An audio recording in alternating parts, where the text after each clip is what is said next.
ایک انہوں نے کہا کہ کسی نے اس طرح کی کوئی ویڈیو شیئر کی، وہ مجھے بھی دے دی، کہ جس میں یہ کہا جا رہا تھا کہ گھر سے باہر جاتے ہوئے اللہ حافظ کہنا منع ہوتا ہے، بلکہ صرف سلام، جب آؤ یا جاؤ تو سلام کر کے آؤ، سلام کر کے جاؤ۔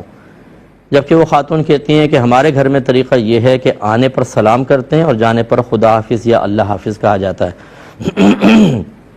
دیکھیں سنت تو یہی ہے کہ جب آپ ملیں تب بھی سلام کریں اور جب جانے لگیں تب بھی سلام کریں، یہی سنت کریمہ ہے۔ لیکن اس کے ساتھ اگر کوئی اللہ حافظ بھی کہہ دے، خدا حافظ بھی کہہ دے تو کوئی حرج نہیں ہے، اور اگر سلام کے بغیر بھی کہہ دے تو ترک سنت تو ضرور ہے، کوئی واجب تو نہیں تھا۔ جس نے یہ لکھا جو پوسٹ والا ہے، اس سے اگر رسائی ہو جائے تو پوچھیں کہ کیا جاتے ہوئے سلام کرنا واجب ہوتا ہے یا سنت ہوتا ہے؟ تو سنت ہوتا ہے، اور ترک یہ وہ ایسی سنت ہیں کہ جس کے ترک پہ کوئی گناہ نہیں ہوتا۔ لہذا اگر ہمارے گھروں میں رائج ہے خدا حافظ اللہ حافظ، تو میں ضرور کہوں گا کہ اس میں السلام علیکم بھی شامل کیا جائے، لیکن یہ جرات میں شریعت کے اوپر نہیں کر سکتا ہوں کہ اگر کوئی السلام کر کے نہیں گیا اور صرف اللہ حافظ کہا تو میں نے کہا یہ ممنوع ہے اور گناہ ہو جائے گا، یا اس کو ناجائز ہے، اس کو بدعت کہنا شروع کر دوں۔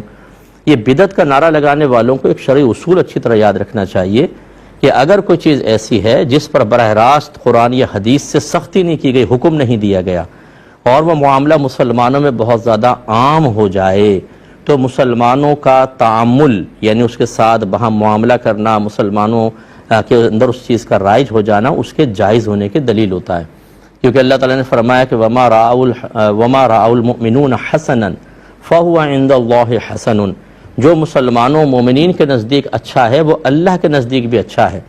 نبی کریم صلی اللہ علیہ وسلم جب مکے سے مدینہ تشریف لائے تو وہاں صحابہ کرام کو بائع سلم کرتے ہوئے پایا۔ بائع سلم کا مطلب یہ ہے کہ پیسہ آپ نقد دیتے ہیں اور مال ایک مہینے کے فاصلے پر یا ایک مہینے بعد دینے کا ہوتا ہے۔ اس ٹائم پاس مال بھی نہیں ہوتا، جس سے ہم امپورٹ کرواتے ہیں کوئی چیز، اب کیش لے لیا، ٹھیک ہے ایک مہینے بعد ڈیلیوری آپ کو ملے گی، مال ہی نہیں ہے ابھی باہر سے لینا ہے، لیکن ایک مہینہ کا گیپ ہونا چاہیے اس میں، تو یہ بائع سلم کہلاتی ہے۔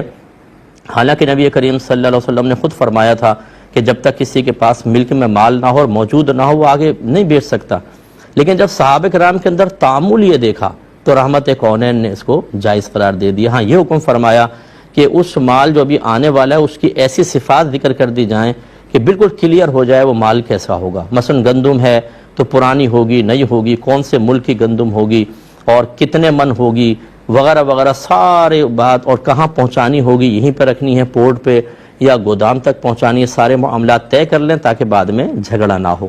تو یہ فقہ پڑھ کر دیکھیں، جو ایسے حضرات ہیں انہیں میرے خیال میں فقہ سے کوئی شناسائی نہیں ہوتی، انہوں نے ہر چیز کو بدعت کہنے کو سمجھ لیا ہے کہ یہ ہمارے لیے باعث ثواب اور باعث بلندی درجات ہے، اور مسلمانوں کو بدعتی کہہ کر انہیں جہنمی قرار دے کر ہماری آخرت کو کوئی نقصان نہیں ہوگا۔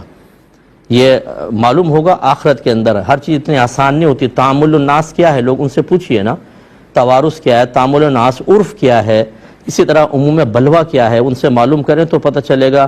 اگر کسی کو اس کی تمیز ہی نہیں ہے، ہر چیز کو بدعت بدعت بدعت کے نعرے لگاتا ہے، تو اس کا مطلب ہے وہ شریعت کے معاملے میں، خصوصاً فقہی اصول سیکھنے کے معاملے میں یا ان کو ذہن میں رکھنے کے معاملے میں بہت ہی ویک اور کمزور ہے، اور ایسا شخص فتویٰ دینے کا اہل نہیں ہوتا ہے۔ ٹھیک ہے بھائی، فرماتے ہیں کہ بعض لوگ یہ کہتے ہیں کہ محرم اور سفر میں شادی منحوس ہوتی ہے، نہیں کرنی چاہیے۔ ایسے لوگوں سے آپ بھی کویسچن کریں کہ یہ 2 مہینے تو نکال دیں، چلیں آپ کا قول مان لیتے ہیں، باقی 10 مہینوں میں شادی تو بہت بابرکت ہونی چاہیے۔ وہ کہیں گے ہاں ہے، تو یہ جتنے گھر میں فتنے، فساد، لڑائی جھگڑے، لیگ پولنگ ہو رہی ہے، طلاقیں ہو رہی ہیں، مار کٹائی ہو رہی ہے، گالم گلوچ ہو رہی ہے، اور جہنم کا سمندر گھر پیش کر رہے ہیں، وہ 10 مہینے کی برکات سے محروم کیسے ہو گئے؟ اور وہ کون سی منحوسیت ہے معاذ اللہ ثم معاذ اللہ جو ان 2 مہینوں میں شادی کر کے حاصل ہوگی، جو ان 12 مہینوں میں شادی کر کے بعض گھروں میں نہیں ہو رہی؟ تو یہ مہینوں کے اعتبار سے نہیں ہے، یہ ہماری جہالت ہے، یہ ہماری کم علمی ہے، یہ ہمارا عمل اور برا کردار ہے کہ گھروں کے اندر ایسے فتنے فساد ہوتے ہیں۔ اور سفر کا مہینہ بالکل کوئی خالی کا مہینہ نہیں ہے، یہ عورتوں کی اپنی خرافات ہے کہ جی خالی کا مہینہ ہے، اس میں 13 تاریخ منحوس ہوتی ہے، خاص طور پر کوئی منحوس نہیں ہے۔ ہمارے آقا صلی اللہ علیہ وسلم کے دور مبارکہ میں کفار اس کو منحوس کہتے تھے، اور وہ کہتے تھے کہ آسمان سے بلائیں نازل ہوتی ہیں۔ نبی کریم صلی اللہ علیہ وسلم نے ولا سفر فرما کر ان تمام بدعتوں کا قلع کیا اور دقیانوسی پن کا اور توہم پرستی کو ختم فرمایا۔ تمام مہینے برابر ہیں، کسی مہینے کی کوئی منحوسیت نہیں ہوتی، بلکہ یاد رکھیں کہ نحوست کا ہمارے ہاں تصور ہی نہیں ہے۔ نبی کریم صلی اللہ علیہ وسلم کے فرمان دیکھیں، آپ فرماتے ہیں اگر نحوست ہوتی تو عورت میں ہوتی، پڑوسی میں ہوتی، یا گھوڑے کے اندر ہوتی، اگر ہوتی تو ہے ہی نہیں نحوست۔ ہمارے ہاں نحوست کو کوئی تصور نہیں ہے، لہٰذا ان مہینوں میں بھی آپ شادی کرنا چاہیں بالکل کریں، لیکن ہاں یہ میں مشورہ ضرور دوں گا، اگر آپ کا ایمان اتنا کمزور ہے کہ قرآن و حدیث کی دلیلیں تو قلب پہ اثر نہیں کرتی، لیکن لوگوں کی باتیں آپ کو فوراً جکڑ لیتی ہیں اور ذہنی لحاظ سے مفلوج کر کے نفس شیطان کی اطاعت پر مجبور کر دیتی ہیں، تو پھر خدارا آپ نہ کریں، کیونکہ اگر آپ سفر میں شادی کریں گے، کوئی الٹا سیدھا ہو گیا تو کہیں گے دیکھا ہم نے تو قرآن و حدیث کا کہنا مانا، ایسا ہو گیا، اس کا مطلب لوگ صحیح کہتے تھے کہ یہ مہینہ منحوس ہوتا ہے، تو یہ پھر اتنا ضعیف الاعتقادی انسان کو سکتا ہے کہ دار اسلام سے باہر لے جائے۔ تو اتنے اگر کمزور ہے تو نہ کریں، اگر مضبوط ایمان کے ہیں تو سفر میں شادی کریں، کچھ بھی نہیں ہوتا، وہی ہوگا جو باقی 11 مہینوں میں شادی کرنے پر ہو رہا ہے۔ اس لیے بالکل نہ گھبرائیں، اور اس قسم کے مہینوں میں کوئی نحوست نہیں ہوتی، یہ لوگوں نے غلط کہا ہے، اور جو یہ کہتا ہے بلکہ وہ قابل گرفت ہے، اسے اللہ کی بارگاہ میں توبہ کرنی ہوگی، کیونکہ جب ایک کام اللہ تعالیٰ اس کے رسول نے مطلب منع نہیں کیا ہو، اور ایک چیز کی خبر اللہ تعالیٰ اس کے رسول نے نہ دی ہو، اس خبر کو عام کرنا اور کہنا جی یہ منحوس ہے، تو یہ تو گناہ کا کام ہے کہ جب اللہ اس کے رسول نے خبر نہیں دی تو آپ کو کیسے پتہ چلا کہ منحوس ہے؟ دلیل پیش کیجئے، نہیں پیش کر سکتے تو یہ افتراء علی الشریعہ کہلائے گا، اور اس پر توبہ کرنا واجب ہوگا۔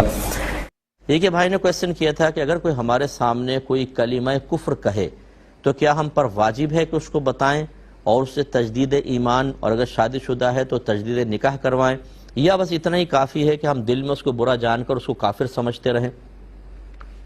دیکھیں، اگر تو آپ کو یقین ہے کہ میں اس کو بتاؤں گا تو یہ سمجھے گا، اصلاح قبول کرے گا اور تجدید ایمان اور تجدید نکاح کر لے گا، تو آپ پہ فرض ہے کہ اس کو بتائیں۔ اگر نہیں بتائیں گے تو آپ بھی گئے۔ وجہ یہ ہے کہ اگر آپ نہیں بتا رہے، حالانکہ آپ کو پتا ہے وہ قبول کرے گا، تو آپ گویا کہ اس کے کفر پر راضی ہو گئے۔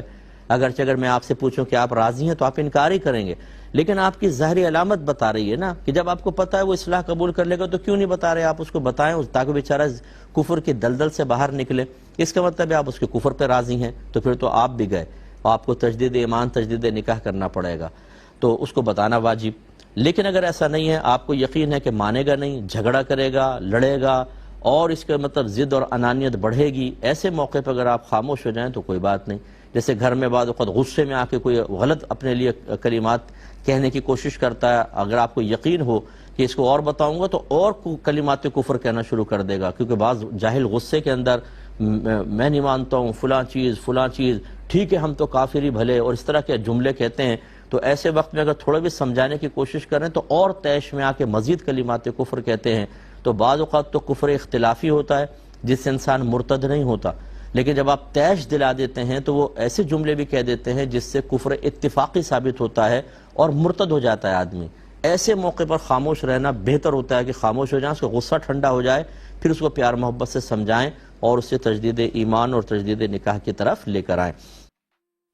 اور پھر اس نے جو وظیفہ بتایا جس کو نبی کریم صلی اللہ علیہ وسلم نے صحیح قرار دیا اور سچ قرار دیا، وہ یہ ہے کہ رات کو سونے سے پہلے ایک بار آیت الکرسی پڑھ لیں۔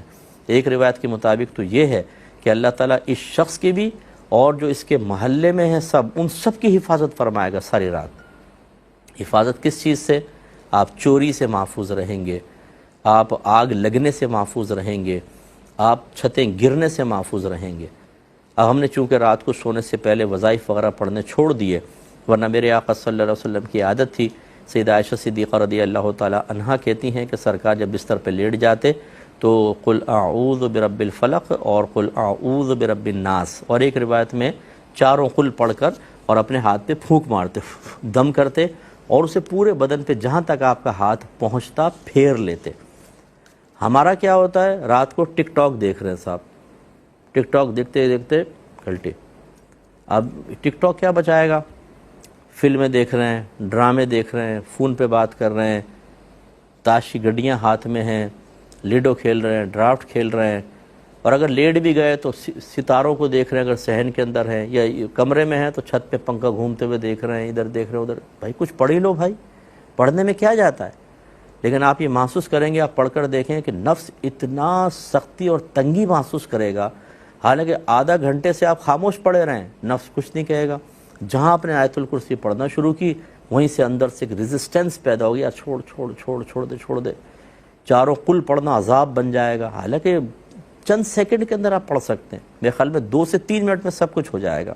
تو کم از کم آیت الکرسی پڑھنے کی عادت ڈالیں۔ میں سب سے گزارش کرتا ہوں، ہماری بہنیں بچوں کے ساتھ، بچے ہوتے ہیں نا چھوٹے چھوٹے، کینچی رکھ دیں گی، بھئی کیوں رکھیں؟ وہ سنا ہے کہ لوہا رکھ دو تو پھر اس پہ اثر نہیں ہوتا بچے پہ۔ ارے بھائی یہ ٹوٹ کے چلو آپ اختیار کرو، میں منع نہیں کر رہا ہوں، لیکن آپ کے نبی صراحتاً کہہ رہے ہیں آیت الکرسی پڑھیں، بچے پہ دم کریں، ایک حصار قائم ہو جائے گا، انشاءاللہ بچے کی حفاظت ہوگی۔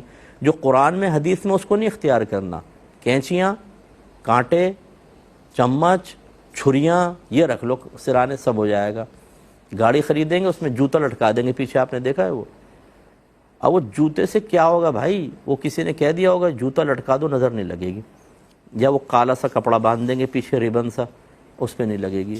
اسی طرح وہ بچے کو ذرا نہلائیں گے دھلائیں گے، یہاں ایک ٹیکا مار دیں گے۔ اور ہم تو بچپن میں دیکھتے تھے وہ پیٹ پہ نا کراس سا بنا دیتی ہیں وہ سرمے سے، اور پیٹ ڈھک دیتی ہیں۔ اب یعنی کراس حفاظت کرے گا ہماری۔ ارے بھائی چلو میں اس کو ناجائز نہیں کہہ رہا ہوں، اگر آپ کے خاندان میں معروف ہے آپ یہ ٹوٹکا استعمال کر لیں، لیکن اس کو ضمنی حیثیت رکھیں۔ جو اللہ اس کے رسول ہمیں حفاظت کے بارے میں کنفرم بتا رہے ہیں، اسے اختیار کیوں نہیں کرتے؟ ہم ان سے اتنا دور کیوں ہو گئے ہیں؟ ہر ایک سے پوچھتے ہیں کوئی چیز بتاؤ یار گھر کی حفاظت کے لیے، گھر کی برکت کے لیے۔ کیوں؟ کہ آپ کا مذہب اتنا ناقص ہو گیا ہے کہ وہ تعلیم ہی نہیں دے رہا، تو آپ کو پوچھنے کی ضرورت پڑی ہے۔ کوئی کہتا ہے گیدڑ سنگی رکھ لو، کوئی وہ گھوڑے کی نال لا کے اس کو دروازے پر ٹھونک دے گا، اب اس کے سے گزرو گے او جی لکشمی آ جائے گی گھر کے اندر۔ بعض منی پلانٹ لے کر آئیں گے، اس کو منی پلانٹ انگریزوں نے معروف کر دیا، منی پلانٹ یعنی منی آ جائے گی، اور اس میں بھی اللہ تعالیٰ معاف فرمائے، وہ کسی نے کہا کہ اگر اس کو چرا کے گھر میں لگایا جائے نا پھر بڑا پیسہ آتا ہے۔ ارے بھائی چوری حرام، اس کو گھر میں لگاؤ گے اللہ برکت دیتا ہے، یہ منی پلانٹ دیتا ہے۔ اللہ تعالیٰ عقیدے کو اور اعتقاد کو مضبوط رکھے، آمین۔ وآخر دعوانا ان الحمد للہ رب العالمین۔